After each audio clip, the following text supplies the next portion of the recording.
चलिए, सो आज हम लोगों ने बेसिकली सिमुलेशंस के बारे में डिस्कशन करना है। बट क्लास में अभी भी कुछ बच्चे ऐसे हैं जो अभी भी यूएस सीपीए के लिए समय नहीं निकाल पा रहे। ऐसा मेरे को लग रहा है। क्यों नहीं निकाल पा रहे हैं, उसका बहुत बड़ा रीजन है कि आप लोग अभी भी इसको लाइटली ले रहे हैं। जो प्रोफेशन आपकी जिंदगी बदल सकता है, उसको उसके लिए आप अपनी जिंदगी को बदलने के लिए रेडी नहीं है। जो जो एग्जाम्पल मैं आपको बताने की कोशिश कर रहा हूं कि मैंने आपको एक टास्क दिया था जो कि बहुत कम लोगों ने, जैसे अभी चलो अतुल ने भेज दिया परफॉर्मेंस, ये परफॉर्मेंस एनालिसिस 80% अच्छा स्कोर का है, कहलाएगा ये भी। भुवन ने भेज दिया 82%, मतलब क्लास में सभी बच्चे ऑलमोस्ट जो जो रिपोर्ट भेज रहे हैं, लाइक अंजलि ने अभी रिपोर्ट भेजी है 86%, वेरी गुड। उसके बाद और भी बच्चे हैं, बट बहुत सारे स्टूडेंट अभी सीरियस नहीं है स्टडी के प्रति, ऐसा मेरे को लग रहा है। हाँ, जिन्होंने भेज दी उनकी तो ठीक है, जिन्होंने नहीं भेजी, अभी जैसे ईशा की जस्ट रिपोर्ट आई है, ये इस तरीके से वो रिपोर्ट आती है। या थोड़ा सा स्क्रीनशॉट भेजिए करो, मैं 2-3 बार देखा है। प्रदीप,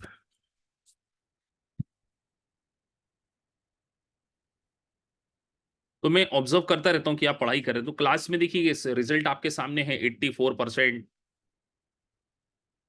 मतलब आप लोगों ने पहली यूनिट में तो सक्सेस अचीव कर ली। क्या किसी का है, आरजू का भी था,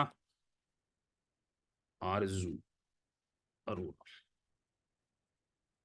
तो आप लोगों ने तो अच्छा काम स्टार्ट कर दिया है। 96%, समय भी काफी कम है, एक एक क्वेश्चन को करने में आपने 50 सेकेंड। तो अब आपको क्या होगा कि आपका माइंड तेज वर्क करने लगा है। मसूद, मतलब आप एवरेज देख रहे हैं क्लास में आना शुरू हो गया 90, 85, मतलब सभी लोग 75 के ऊपर आ गए पहले मॉक टेस्ट में। This is something excellent. और कोई जिसका नाम मैं लेना भूल गया हूं जिसने भेजी हो? बलजिंदर कौर, चलिए बलजिंदर कौर।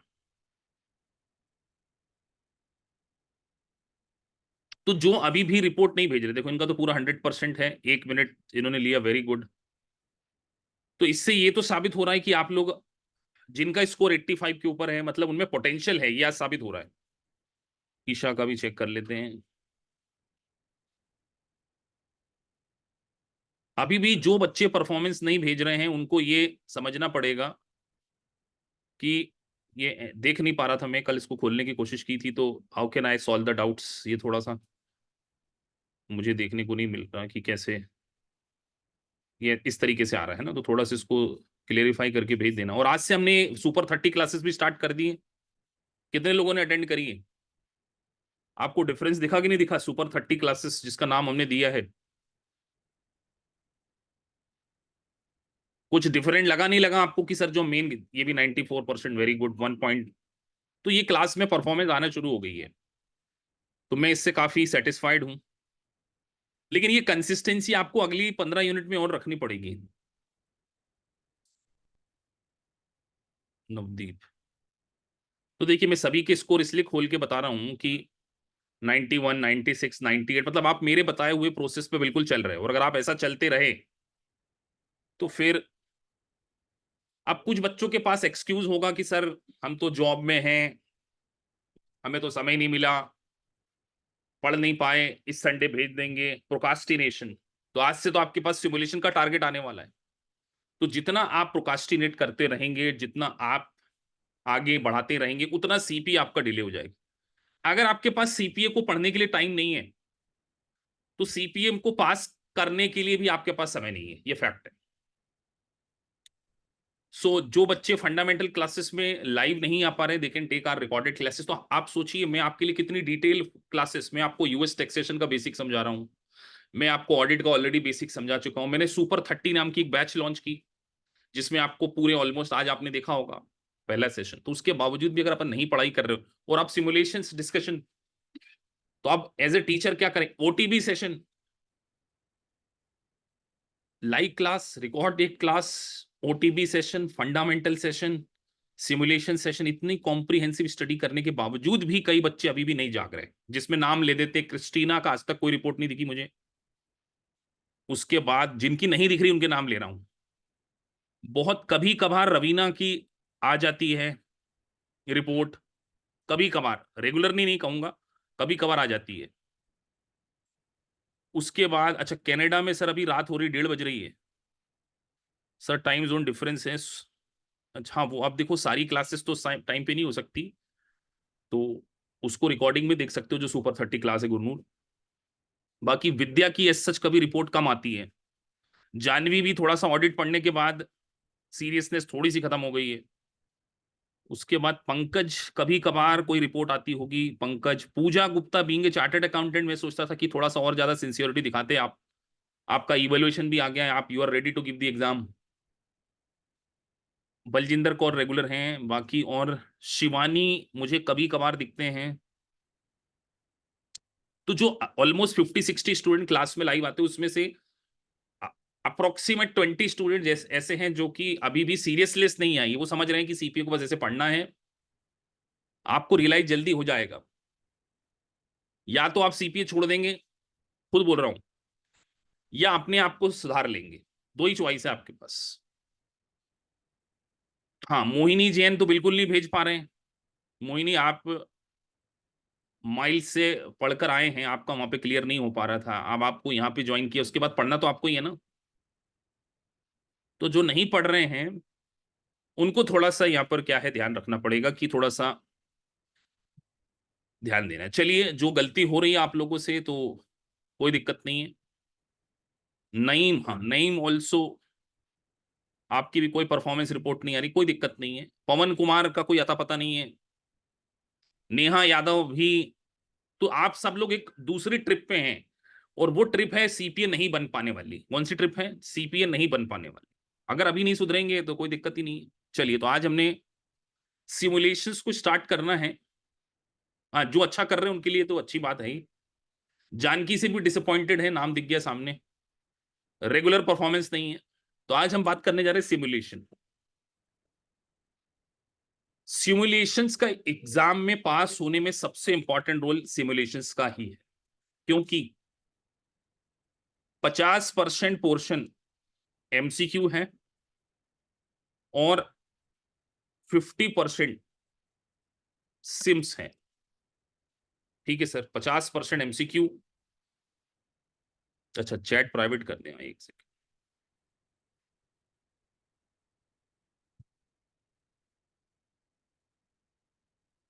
सो 50% एमसीक्यू, 50% सिमुलेशंस का एग्जाम में स्कोर है। पहली क्वालिटी सिमुलेशंस की, बिना एमसीक्यू में 80% स्कोर, आप सिमुलेशन में 30% भी नहीं पहुंच पाएंगे। पहली बात तो आप लोगों ने सभी ने पहली यूनिट में सीढ़ी को पार कर लिया। दूसरी बात, आपने एक बार सेल्फ नोट्स बना लिए हैं कि नहीं बना लिए? पहले तो आप मुझे ये बताइए। कुछ ने बना लिए होंगे। उन सेल्फ नोट्स का प्लस ग्लैम की बुक्स का प्रॉपर रीडिंग, बुक रीडिंग के बिना भी आप 75% पे नहीं पहुंच पाएंगे। सिमुलेशन, वो सिमुलेशन में मिनिमम 75% मुझे आपसे चाहिए। चौथी बात, आज हम लाइव में समझेंगे कि आपको क्या क्या बातें ध्यान रखनी है, लाइव क्लास में सीखेंगे। चलिए, तो सीधे लाइव क्लास में क्या सीखेंगे, उसके लिए कुछ सिमुलेशंस के बारे में आज हम डिस्कस करेंगे। तो ये ऑलरेडी सॉल्व्ड सॉफ्टवेयर है, इसलिए सब वो रेड रेड दिख रहा है आपको। यहाँ पे ऐसा रेड देखने को नहीं मिलेगा आपके में, खाली आएगा, क्योंकि मैं तो बार बार सॉल्व करता रहता हूं। तो आपको पहली यूनिट में 8 सिमुलेशंस देखने को मिलेंगे। कितने? 8। इन 8 में से 3 कोशिश करता हूं कि आज मैं आपको करवा देता हूं। तो सबसे पहले हम एक सरल सा सिमुलेशन क्लास में स्टार्ट करते हैं। सो सिमुलेशंस को सॉल्व करने की सबसे पहली स्किल जो है, बिल्कुल घर पे ध्यान से पढ़ना, कि हर वो चीज आपको ध्यान से पढ़ना है। अब जैसे ये question, select from the option list, provide most appropriate reporting example. अब आपसे ऑप्शन दिए बहुत सारे, देखिए एमसीक्यू में 4 होते हैं, यहां पे 4 से ज्यादा है। सबसे पहला वो पूछ रहे हैं, unusual material gain on assets donated business entity. चलिए, मुझे आप बिना ऑप्शन देखे बताइए, कोई अनयूजुअल गेन होता तो कहां पर आता, बिना ऑप्शन देखे। कहां पर लिखते हैं? आप सबको पता होना चाहिए, आपने सबने क्लासेस पढ़ी हुई है। तो आप सब बोलेंगे sir continue operation is a net income, यही बोलेंगे ना। तो कंटिन्यू ऑपरेशन के साथ में आपको अब ऑप्शन देखने को मिल रहा है, तो बताइए first, second, third, fourth, fifth किसको सेलेक्ट कर लें? Component of income from continue, component of other comprehensive income, separately reported of in separately reported component of net of tax. अब एक बहुत इंपॉर्टेंट बात आपको सीखना है यहां पर, क्या continue operation net of tax लिखते? क्या कंटिन्यू ऑपरेशन को नेट ऑफ टैक्स दिया जाता है? और चौथा है separate component of income from continue operation, और लास्ट है not reported in the finance. तो सर लास्ट वाला बाहर कर दो, ओसीआई भी बाहर कर दो। अब बचते हैं तीन, component of income from continue operation और separate component of income from continue operation. तो क्या इसको किस में चूज करना चाहिए? फर्स्ट, सभी बच्चे कह रहे हैं फर्स्ट, चलो फर्स्ट कर सिलेक्ट कर देते हैं। आज एक नोट बना लेना अपने पास, जिन्होंने फर्स्ट बोला।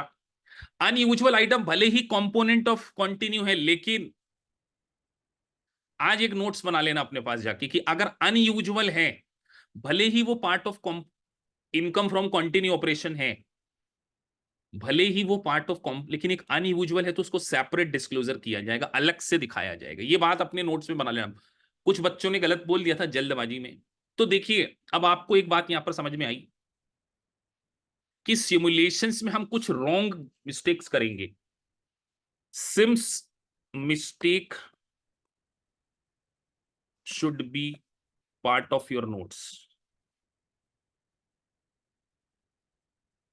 ये काम आपको करना है आज के बाद, शायद आप कभी ना भूले कि अनयूजुअल, अनयूजुअल और infrequent is a part of continue operation, but हमें इसको अलग से दिखाना है, सेपरेटली डिस्क्लोज करना है। बात समझ में आ गई सभी को? इसमें कोई डाउट?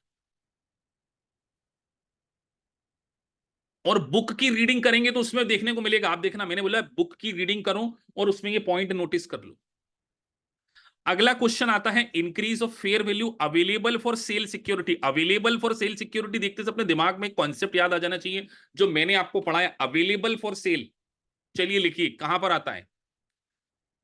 तो सर हमने पढ़ा हुआ है ओसीआई है, तो देखिए क्वेश्चन में ओसीआई कहीं दिख रहा है आपको?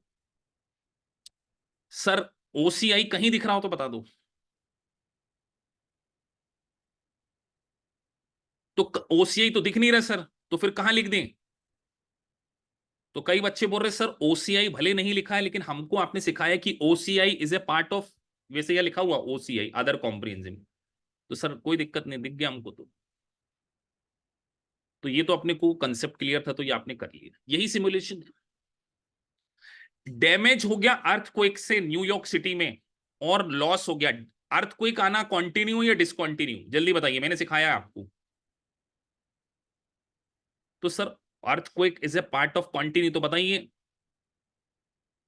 अब ये सेपरेट आएगा या नहीं आएगा?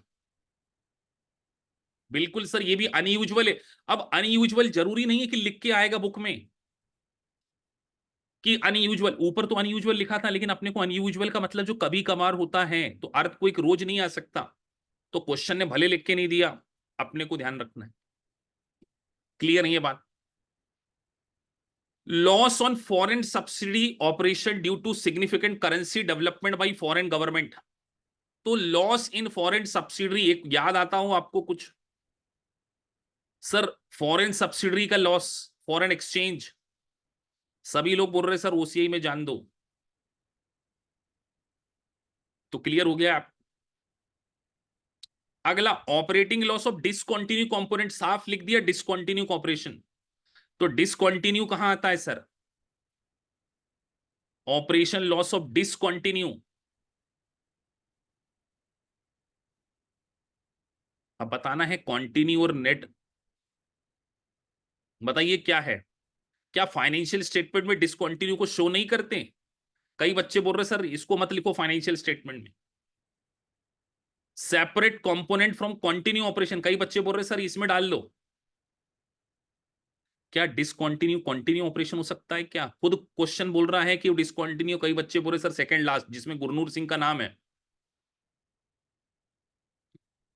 कई बच्चे बोल रहे sir separate reported component of income tax net of tax, तो हमने सीखा है ना डिसकंटिन्यू भी net of tax separately show किया जाता है कॉम्प्रिहेंसिव इनकम में, तो ये भी सही हो गया। Loss of disposal of component of entity, loss of discontinue component, ये कहां आना चाहिए?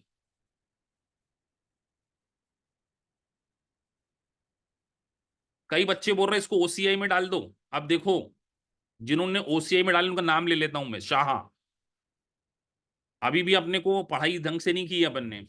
क्या डिसकंटिन्यू ऑपरेशन ओसीआई का पार्ट होता है?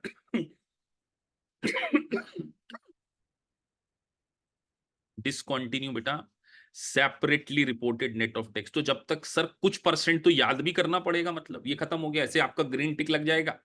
और एग्जाम में ऐसा एक सिमुलेशन आपको देखने को मिलेगा, मतलब एआईसीपी ये चाहता है कि एक सिमुलेशन तो पहले आप बिल्कुल सरल करो, एक तो आपको देखने को मिलेगा, ये मैं गारंटी से बोल रहा हूं। सारे स्टूडेंट बोलते सर एक तो पप्पू वाला आया था, बिल्कुल लप्पू सिमुलेशन। कोई दिक्कत थी इसमें? क्या प्रॉब्लम थी सिमुलेशन? किसी को कोई दिक्कत? अब अपने को यह काम करना है कि जल्दबाजी में से करके अपना सही भी हो गया तो यहां पे एक्सप्लेनेशन देखने को मिलेगा, उस एक्सप्लेनेशन को पढ़ो। क्योंकि हमने बार बार स्टडी नहीं करना है कि हम रोज स्टडी कर रहे हैं। शाहरुख खान का एक डायलॉग है ना कि हम जिंदगी में एक बार जीते हैं, प्यार भी एक ही बार होता है, मोहब्बत एक बार होती है, ऐसे कुछ कुछ कुछ होता में डायलॉग था ना। तो बस सीपीए में ये डायलॉग याद रखो कि एक ही बार में इतने अच्छे से पढ़ाई करनी है कि दोबारा हमको बार बार वही चीज नहीं पढ़ना पड़े। मैं क्या बोल रहा हूं कि सर दोबारा वही चीज नहीं पढ़ना चाहिए। तो आज आपने अगर ये सिमुलेशन सॉल्व किया तो आज जाकर अपने की पॉइंट्स को बनाना पड़ेगा। की पॉइंट्स वो आपके ऊपर डिपेंड करता है कि क्या की पॉइंट्स है। पहला पॉइंट तो जैसे बार बार आप गलती कर जाते हैं कि sir unusual is a part of net income, और सेपरेट वर्ड को हाईलाइट कर लो रेड वर्ड से, और देखो यहां पे लिखा है। अब अपने को बुक को भी यूज करना है ना, सेपरेट कंपोनेंट ऑफ। और अगर आपको टाइपिंग में दिक्कत आती है तो कॉपी पेस्ट भी हो जाता है, ये कॉपी करने का नोट्स बनाने का तरीका ये यहां से उठा लिया, तो समय भी बचेगा। इसको उठाया अपन ने सिमुलेशंस के नोट्स में।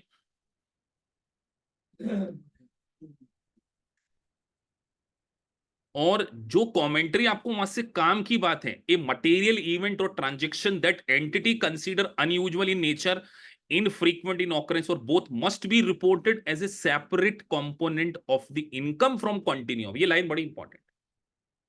such item must not be reported as the face of the income statement net of taxes। ध्यान रखिए, such item must not, ये कोई बहुत इंपॉर्टेंट बात लिखी, must not, मतलब सर इसको नेट ऑफ टैक्स प्रेजेंट नहीं करना है। देखो हमने जब आंसर लिखा तो क्या हमने नेट ऑफ टैक्स डाला है?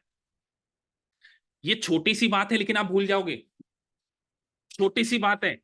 सर नेट ऑफ टैक्स कौन सी आती है? डिसकंटिन्यू वाली आती है, कंटिन्यू वाली कभी भी नेट ऑफ टैक्स नहीं होती। क्या ये बात याद नहीं रख सकते अब? लेकिन सर ये याद कब रहेगी? जब यहां पर लिखा हो नॉट नेट ऑफ टैक्स, और इसको एक्सेल को यूज करके ग्रीन सिग्नल बना दो एक सही तरीके से, एक्सेल को यूज करो कि नॉट नेट। तो जब आप एक बार ऐसा कर लोगे तो आज से 3 महीने बाद जब एग्जाम देने जाओगे तब भी ये बात याद रहेगी कि वहां पर ने ऐसे पॉइंट्स बनते जाएंगे और डे आएगा ऐसी आपकी पूरी शीट बन जाएगी एक सिमुलेशंस की, सिम्स की शीट बन जाएगी पूरी। हर वो इंपॉर्टेंट पॉइंट्स रिवीजन करना आसान होगा। कुछ गलतियां करोगे एग्जाम में, सिमुलेशन इसी प्रकार के आएंगे, बस वो थोड़ा सा फॉर्मेट चेंज करेंगे। बात समझ में आई कितना जरूरी है चीजों को ध्यान से पढ़ना? फिर हमने पढ़ा component of other comprehensive income in the balance sheet available for sale. इस बात के ऊपर मैंने बहुत ध्यान से आपको जब पढ़ाया था तो मैंने बोला था 3 प्रकार की सिक्योरिटी हैं, trading security, available for sale, और एक होती है हेल्ड टू मैच्योरिटी। तो सर केवल अवेलेबल फॉर सेल ओसीआई का पार्ट होती है, ट्रेडिंग और वो सब कहां आती है? नेट इनकम में आती है, ये ओसीआई में आती है। आप देखो ओसीआई में क्या नेट ऑफ टैक्स लिखते हैं, ये अपने को ध्यान देना है। सेपरेट कंपोनेंट, तो ये सारी चीजें पढ़कर कुछ कीवर्ड्स निकालने हैं और इन कीवर्ड्स के पहले your score should be at least 80 to 85% in MCQ. पहली बात तो ये हो। अब ये तो छोटा सा सिमुलेशन था। अब बताइए, जब इतना बड़ा सिमुलेशन आप एग्जाम में देखेंगे तो घबरा जाएंगे कि नहीं घबरा जाएंगे? पहले तो मुझे ये बताओ, कितने लोग घबरा जाएंगे ऐसा देखेंगे तो? देखने को मिलेगा, बिल्कुल मिलेगा देखने को, गारंटी दे रहा हूं। घबरा जाओगे ना ऐसा देख के?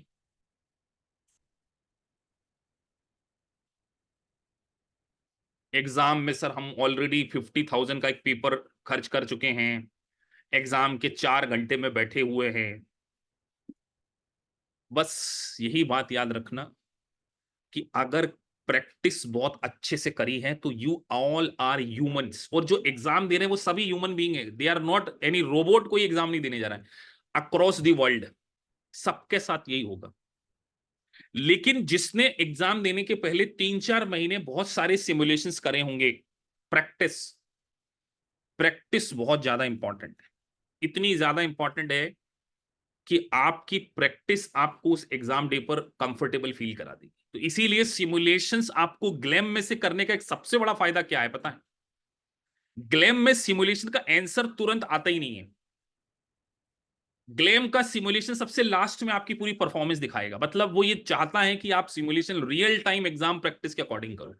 जब आप आपके सॉफ्टवेयर खोलेंगे और ऐसा बड़ा जब सिमुलेशन देखने को मिलेगा और आपका समय चल रहा होगा, तो क्योंकि आप अभी पहली बार कर रहे हैं तो there is no pressure on you. कोई प्रेशर थोड़ी कि आपको इतनी जल्दी कंप्लीट करना है।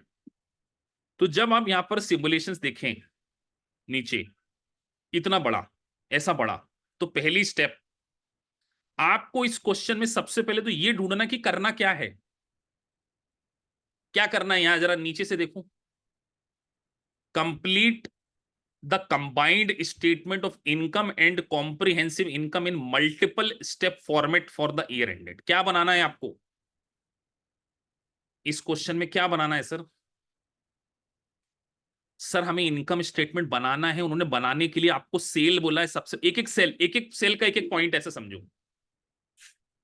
अब एग्जाम में भी ऐसा ही होगा कि एक एक पॉइंट्स तो हम जो जो चीजें बहुत आसानी से मिल सकती हैं उसको ढूंढ लें। चलो क्वेश्चन में सबसे पहले बोल रहे हैं सेल्स, तो अब अपने को क्या सेल ढूंढने में कहीं दिक्कत आ रही है? इसमें कहीं दिख रही है सेल्स? 24 लाख 20। अब एक बात ध्यान रखना, एग्जाम में वो बहुत जानबूझ के बड़े बड़े फिगर देते हैं। यहाँ 24,20,000 लिखा है, 24,20,000। तो पहला एक मार्क्स तो आपको सिर्फ लिखने का मिल जाएगा एग्जाम। तो हमें तो ऐसे 75 तक पहुंचना है ना, तो इंफॉर्मेशन ही भरनी होती है। अब क्वेश्चन ने पूछ लिया कॉस्ट ऑफ सेल्स, ठीक है सर। अब गलती कभी भी ये मत करना कि एडजस्टमेंट को इग्नोर मत करना, ध्यान रखना। अब कॉस्ट ऑफ सेल्स हमने देखा, कॉस्ट ऑफ सेल्स यहां ये लिखी हुई है, फटाफट देख लिया क्या कॉस्ट ऑफ सेल्स से रिलेटेड कोई ऐसा एडजस्टमेंट देखने को मिल रहा है? फटाफट देखो, पहली लाइन है इक्विपमेंट से रिलेटेड। तो सर इक्विपमेंट का कोई लेना देना नहीं है कॉस्ट ऑफ सेल्स से, बॉन्ड का कोई लेना देना नहीं है। यार कॉस्ट ऑफ सेल का बॉन्ड से क्या लेना देना? इनकम टैक्स से कोई लेना देना नहीं है, कॉमन स्टॉक का कोई लेना देना नहीं है, रिटेन अर्निंग का कोई लेना देना नहीं है, सिक्योरिटी सब उसका कोई एडजस्टमेंट ही नहीं है। तो हम अपना दिमाग क्यों लगा रहे हैं फालतू? उठा के लिख दें। थोड़ा सा अवेयरनेस बहुत इंपॉर्टेंट रिक्वायरमेंट है। 18,63,000, ठीक है। और एक बात ध्यान रखना, कई बच्चे गलती क्या कर जाएंगे कि आपको ये भी ध्यान रखना कि कौन से साल का बनाना। पता चले 2 साल का दिया है और अपन देख ही नहीं रहे कि फोर्थ का बनाना है या फिफ्थ का बनाना है, तो क्वेश्चन ने साफ लिखा है कि फिफ्थ का बनाना है, तो ये भी ध्यान रखना पड़ेगा। 18,63,000। तो जब आप बड़े बड़े क्वेश्चन ऑलरेडी एक बार कर लोगे, अब जानबूझकर कई बार हम गलती करेंगे, वो हमारी गलती हमारे काम आएगी। अब आपको क्या कैलकुलेशन करने में यह दिक्कत आएगी कि 24,20,000 माइनस 18,63,000, बताइए कितना होता है? कैलकुलेटर आपको ऐसा ही मिलेगा, दिख रहा है? नहीं दिख रहा होगा तो मैं दिखा देता हूं। ऐसा कैलकुलेटर आपको एग्जाम में मिलेगा वहां पे, घर से कैलकुलेटर लेके जाने की जरूरत नहीं है। चाहे आप अमेरिका में एग्जाम दे रहे हो चाहे इंडिया में एग्जाम दे रहे हो, वहां से मिलेगा। तो सर 24,20,000 माइनस 18,60, 5,57,000 लिख देते हैं सर।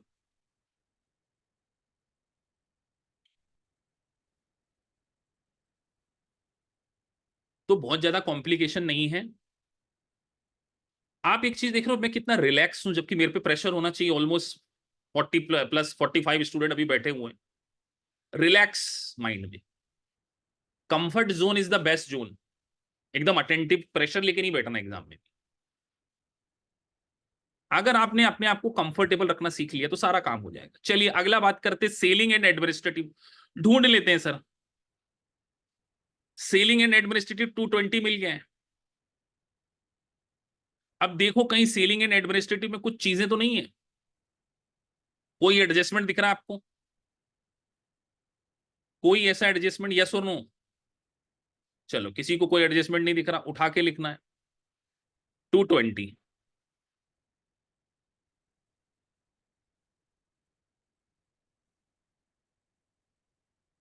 अच्छा एक गलती कई बार बच्चे कर जाएंगे, ध्यान रखना।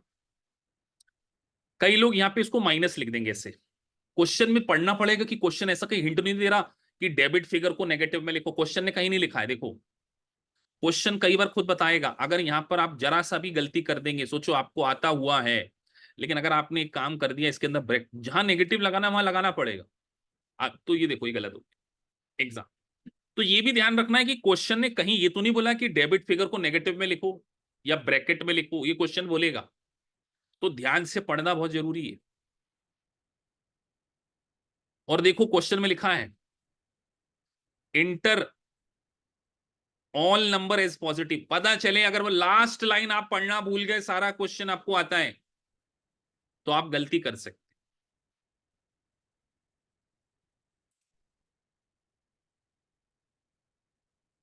और एक जीरो गलत लगा दिया तो भी काम खराब हो सकता है। एग्जामिनर तो और वो ये तो 22 लाख दे देगा आपको, पता चले आप 2,20,000 लिख लिए, तो ये भी ध्यान रखना है।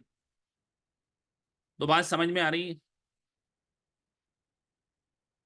अब देखो उन्होंने यहां पर डेबिट और क्रेडिट। अब कई बच्चे गलती ये कर सकते हैं कि डेप्रिसिएशन यहां लिख दें, कई बार गलती, गलत सेल में लिखना भी टेंशन वाला काम है। जब हम को जिस सेल में लिखना है, अब यहाँ पे दो सेल है, पता चले आप यहां लिख दो तो काम गलत हो जाएगा। तो सही सेल में लिखना बहुत जरूरी है, depreciation.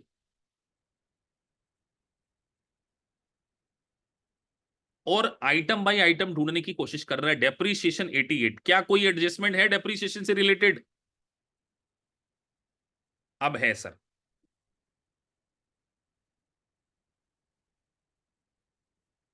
During the year 5 equipment with original cost 50,000 was sold for cash and equipment costing 125 purchase. अब क्वेश्चन ये तो सर, क्वेश्चन में क्या जीरो लिख देना चाहिए? क्वेश्चन खुद बताएगा आपको कि आपको जीरो लिखना चाहिए या नहीं लिखना चाहिए। तो अब आपने यहां पर 88 लिख दिया तो सही हो गया। तो अगर आप यही 80 यहां पे लिखते तो अब आपको इतना तो पता होना चाहिए कि डेप्रिसिएशन डेबिट पार्ट है, तो आते जाते गलत हो जाएगा।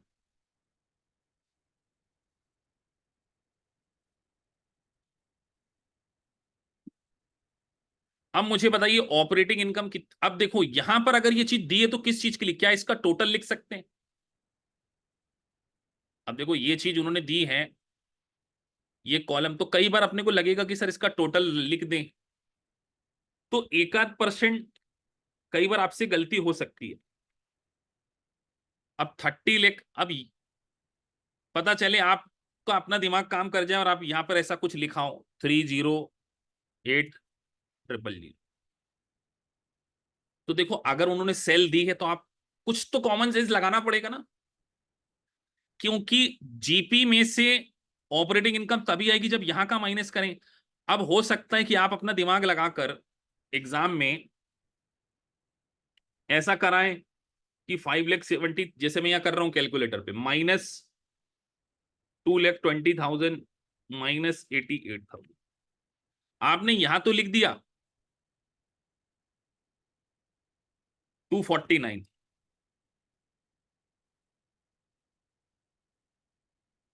लेकिन पता चले एग्जाम में आप इसको छोड़ गए, तो ध्यान रखिए जब तक क्वेश्चन में ये ना बोला जाए कि कुछ सेल को ब्लैंक छोड़ना पड़ेगा, वहां पे जीरो कर दो, तब अपने को अपने दिमाग नहीं लगाना है। तो ये छोटी छोटी बातें हैं। तो सर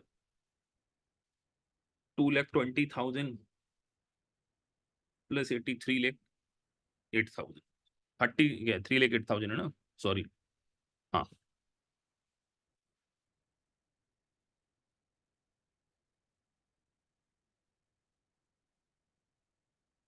बात समझ में आ गई होगी आपको। आगे बढ़े। अब क्वेश्चन ने बोला other revenue and gain, interest income और गेन अनयूजुअल इन नेचर। तो सबसे पहले इंटरेस्ट इनकम पूछा है, तो इंटरेस्ट इनकम कहीं ना कहीं क्वेश्चन में गिवन हो सकती है। 40, अब यहां पे ब्रैकेट लगा है तो क्या हम उधर भी ब्रैकेट लगा दें? नहीं। तो सर 14,000 इंटरेस्ट इनकम,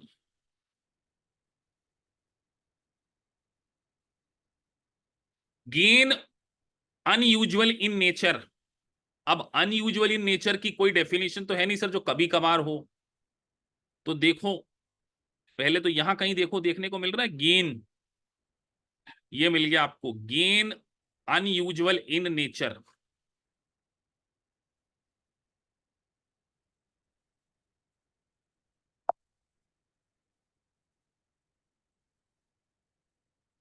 तो कई बार केवल इंफॉर्मेशन भरनी होगी और हम पैनिक हो रहे हैं, बताओ क्या करना था इस क्वेश्चन। तो ऐसा नहीं है कि बड़ा क्वेश्चन है तो डिफिकल्ट होगा, स्टेप बाय स्टेप चल रहे हैं, सब पढ़ा हुआ है आपने। अब इंटरेस्ट एक्सपेंसेस है तो ढूंढ लेते हैं सर। चलो इंटरेस्ट एक्सपेंसेस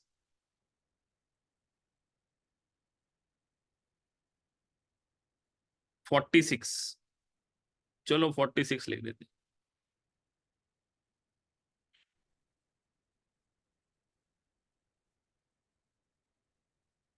मेरे को वीडियो बंद करना पड़ेगा, वो नेट डिस्चार्ज लैपटॉप में वो हो गया है, बैटरी डाउन हो गई है, एक सेकंड।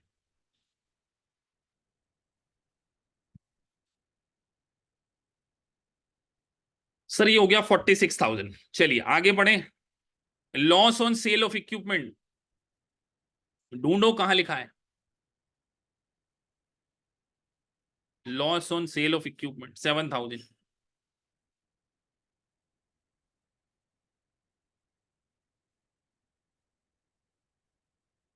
अब ये किस चीज के लिए बना होगा बताओ जरा, लॉजिक से बताओ, ये कॉलम किस चीज के लिए बना है? ये कॉलम टोटल के लिए सर, 53,000। इनकम बिफोर टैक्स कैसे निकलेगा बताओ, चलो आपको मौका दिया है इनकम बिफोर टैक्स निकालने के लिए।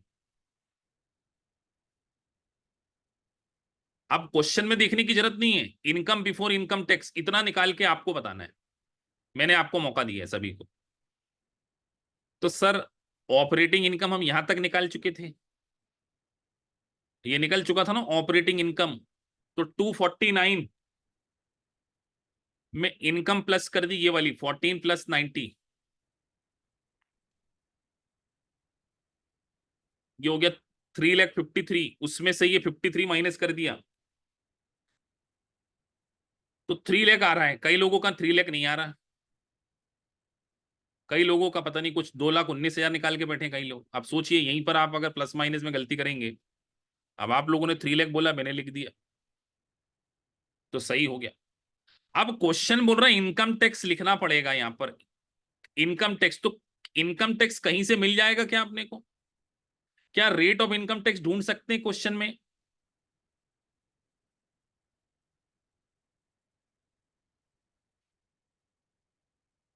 30%। तो दिमाग तो लगा ही लेंगे कि सर इनकम टैक्स निकालना है।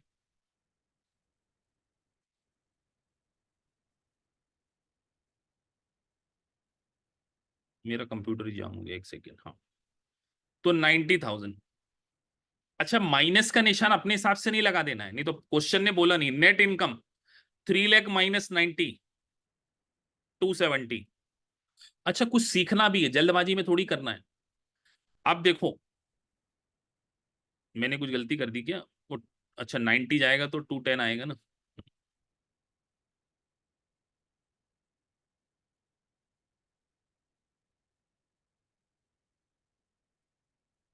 एक्स्ट्रा जीरो लगा दिया सर मैंने। हाँ, तो ये देखो, ये गलती आपसे भी हो सकती है। अब देखो, नेट इनकम आ गई। अब उसके साथ में लिखा रहा है OCI। देखो क्या लिखा, ध्यान से पढ़ो, आपने सीखा हुआ है सब। Other comprehensive income net of income tax, unrealised holding in net of income, net of income. तो यहां पर आप जो फिगर बताएंगे, कई बच्चे बोल रहे सर 3000 लिख दो।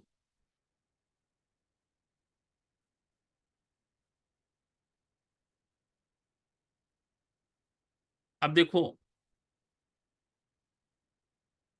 क्वेश्चन में देखना पड़ेगा।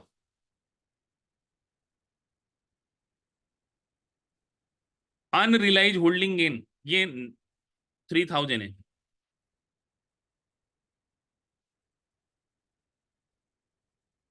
7000 कई बच्चे बता रहे हैं, बताओ 7000 कैसे आया, क्वेश्चन में जाके देखें।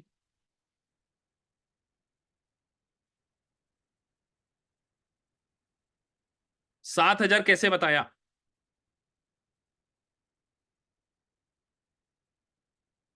तो देखो, यहां आपको गेन दिया हुआ है 10,000 OCI, और उसका नेट ऑफ 3000 टैक्स है, तो कई बच्चों ने 7000 ऐसे बोल।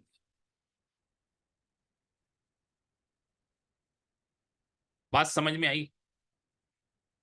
कैसे समझ में आया सर? ऊपर जाके देखो, यहां दिया है उन्होंने इनकम टैक्स, उसके ऊपर 3000 है, और हमें ऊपर क्वेश्चन ने दिया हुआ है गेन। तो हमें हर चीज को जाग जाकर देखना पड़ेगा, और क्वेश्चन ने खुद ने लिखा है कि वो OCI में आया है। तो जब क्वेश्चन ने खुद ने दिया तो अनी, और वो खुद बोल रहे थे कि अनरिलाइज है, और OCI लिखा है, तो हमने यहां जोड़ दिया। इन दोनों को जोड़ देंगे तो आ जाएगा, अपने को पता होना चाहिए, नेट इनकम प्लस 2,17,000। बस नंबर ऑफ शेयर से डिवाइड कर देंगे, नेट इनकम निकल के जाएगा। Basics, basic for earning per share. तो क्या क्वेश्चन कोई डिफिकल्ट था? कितनों को डिफिकल्ट लग गया क्वेश्चन? क्वेश्चन डिफिकल्ट नहीं था सर। अगर हम पहली बार एग्जाम में करेंगे तो हो सकता है डिफिकल्ट लगे। एक सेकंड, चार्जिंग लगा लूं।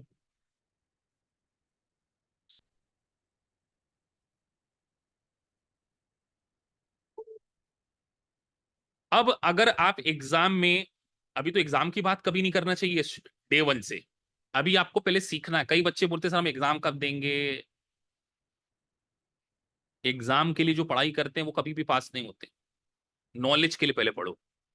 अब आपने जब इस क्वेश्चन को कर लिया, तो आप जल्दबाजी में खुश होकर आगे मत बढ़ जाओ। आप देखो उसका आंसर, आप सोचो, एनालिसिस करो, हर चीज का एनालिसिस करो डिटेल में, कि अच्छा यार, हमको सीखना है sales minus GP, cost of sale. ध्यान से पढ़ा, देखो, समय दो,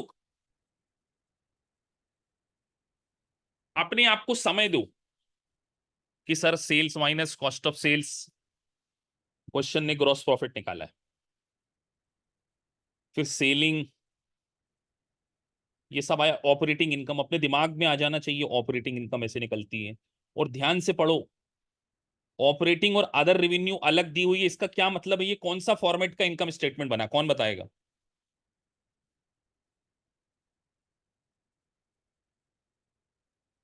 सर ये मल्टीपल स्टेप फॉर्मेट है, क्योंकि अगर क्वेश्चन ने अलग अलग इनकम दी हुई है, और देखो क्वेश्चन में लिखा भी होगा, क्या क्वेश्चन में लिखा है कहीं?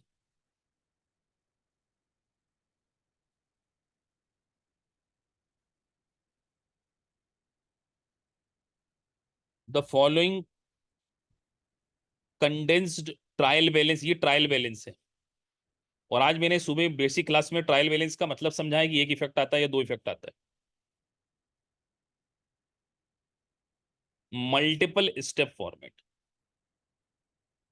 तो आपको समय भी व्यतीत करना है क्वेश्चंस के ऊपर, ना कि जल्दबाजी में सिर्फ भगते फिरना है कि हमने सॉल्व कर लिया और आगे बढ़ गए। Not at all this kind of approach. अब एक स्टूडेंट का क्वेश्चन था कि सर यहां पर AOCI लिखा हुआ था। एक स्टूडेंट ने क्वेश्चन पूछा है, देखो ओपनिंग कुछ है ही नहीं, हम बना रहे 5वें साल का, तो ये करंट ईयर की है ना। अगर यहां पर लेट से 7,000 लिखा होता और यहां पर 10,000 लिखा होता, तो बताइए आपकी कितनी आती। मेरा क्वेश्चन तो आपसे ये है। अगर यहां पर नेट चेंज ना देते हुए वो इतना ही कर देते ना, ये वाला कॉलम हटा देते एग्जामिनर, यहां पर लिख देता 7,000 या 10,000, तो आपको ये पता होना चाहिए कि हम P&L में केवल करंट लिखते हैं या टोटल लिखते हैं। मुझे बताओ। ये बात सबको पता है ना कि सर जब कभी भी प्रॉफिट एंड लॉस अकाउंट बनाया जाता है तो उसमें क्यूमुलेटिव बैलेंस नहीं लिखते। कितनों को ये बात नहीं पता है। बैलेंस शीट में 10,000 आता है या 7,000, अगर यहाँ पे 7 लिखा होता तो बैलेंस शीट में क्यूमुलेटिव फिगर लिखते हैं। बात पता है कि नहीं पता है? कितनों को ये बात अच्छे से पता है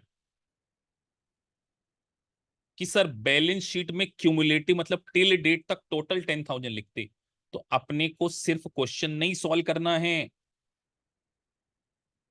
कि अपना आंसर आ गया, सर ने ये चीज करा दी। एक एक चीज को देखो कि ये क्या बोल रहे हैं। इस क्वेश्चन से भी कुछ बात सीख सकते हो आप, चेंजेस।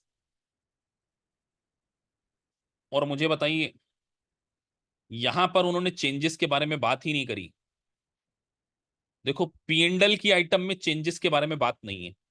नोटिस कर रहे हो? जो भी बात प्रॉफिट एंड लॉस अकाउंट की है उसमें चेंजेस की बात नहीं करी। क्यों नहीं करी, कौन बताएगा?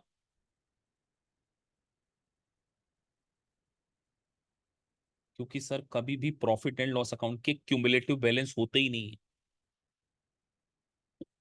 वो केवल करंट ईयर से रिलेटेड होता है। तो जो जो बातें हमें, अच्छा सर इसका मतलब एग्जामिनर ने हमें इस क्वेश्चन में बेवकूफ बनाया, फालतू की बातें बहुत सारी चीजें दे दी। देखो हमको केवल यहां से काम आया था 30%, बाकी ये बकवास हमारे कोई काम की नहीं थी। बात समझ रहे हो? CPA की एग्जाम में भी ऐसे ही होगा। हमें कोई ऐसी इंफॉर्मेशन केवल डराने के लिए दी जाएगी कि आप अपना कॉन्फिडेंस खो दो। हो सकता है वो 8 पन्ने का आपको दे दें और आप टेंशन में आ गए और आपने ये पढ़ा ही नहीं कि क्या निकालना है। आप तो पूरा, आपका कॉन्फिडेंस तो यही देख के खराब हो गया, क्योंकि एग्जाम आपको डराना भी चाहती है। तो कई बार ऐसी इंफॉर्मेशन होंगी जिसका क्वेश्चन को सॉल्व करने से कोई रिलेवेंस नहीं है। और इस बात के लिए आप डे वन से रेडी रहना कि एग्जाम में आपको बड़े बड़े क्वेश्चन ही देखने को मिलने वाले हैं, छोटे क्वेश्चन आपको बिल्कुल भी नहीं देखने को मिलेंगे। अच्छा इस क्वेश्चन में किसी का कोई डाउट हो कि सर कोई ऐसी बात हमको समझ में नहीं आई, तो सर अब हमने घर जाके जब इस क्वेश्चन को करना है तो इसका एक्सप्लेनेशन भी पढ़ना है। ऐसे नीचे करना है और पढ़ना जरूर है, सिर्फ सॉल्व करके भागना नहीं है।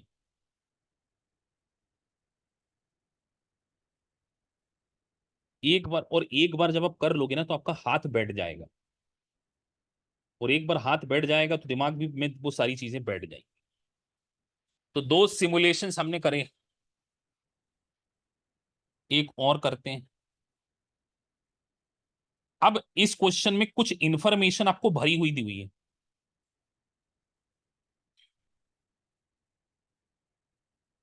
कुछ जगह आपको भरना है और कुछ प्री डिसाइडेड भरी हुई है, जैसे ये भरी हुई है। और मैंने आपको बेसिक कंसेप्ट समझाते हुए समझाया था। अभी अर्निंग पर शेयर में वापस आ जाऊंगा। यहां लिखिए नेट इनकम और एक्सपेंसेस 50,000, रेवेन्यू आपको बताना है। क्या इस क्वेश्चन में कहीं दिक्कत आ जाएगी? बताओ रेवेन्यू कितना होगा। सबको पता है कि सर ये 50 और 60 है, तो इसको भरेंगे 1,10,000, 1,10,000, 110 में से 50 गया, 60 है। एग्जाम में से ग्रीन टिक लग के नहीं आएगा, आपको खुद को क्रॉस टैली करना चाहिए कि 150 में से 50 गया तो नेट इनकम 60। अब क्वेश्चन ने दे दिया रिटेन अर्निंग ओपनिंग बैलेंस। अब देखो, अब आपको दूसरा फिगर भरना, डिविडेंड डिक्लेयर पूछ रहे हैं, भरना पड़ेगा।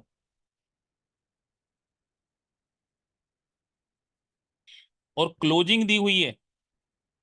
चलिए अब आपसे मैं पूछवाता हूं, सोच के बताओ कितना डालें यहां पर।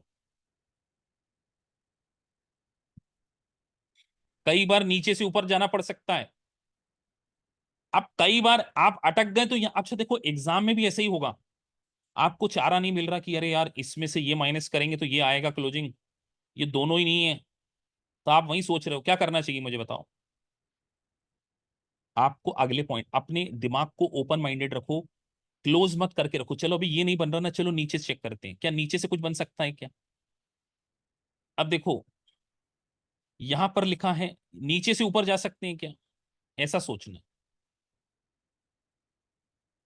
सोचो।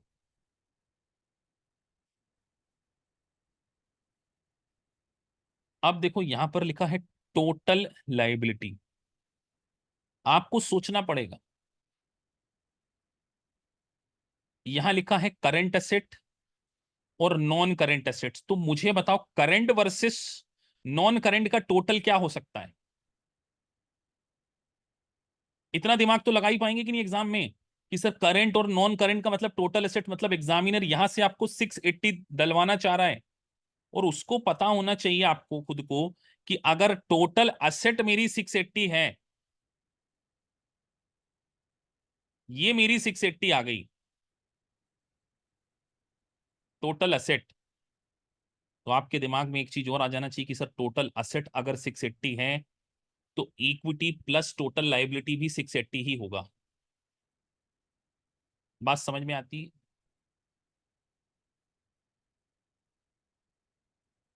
अब देखो यहां पर 170 दिया हुआ, ऑलरेडी दिया हुआ है, और ये लिखा है नॉन करंट। तो अब कई बच्चे यहां पर ये 680 की जगह सीधे 680 उठा देंगे, कि बोले सर टोटल एसेट, तो यहाँ पे 680 लिख देंगे, लिख देंगे ना। अब आप गलती कर गए क्योंकि आपको बैलेंस शीट पूरी बनाती नहीं आती। क्यों नहीं आती पता, क्योंकि आपको आज भी याद नहीं है कि total asset is equal to total liability नहीं होता है।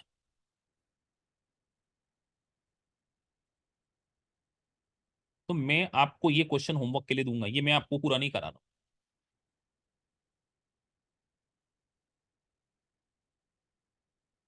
क्योंकि अगर मे भी ये प्लस माइनस भी आपको नहीं आ रहा है तो कहीं ना कहीं आपको पहले सोचना पड़ेगा।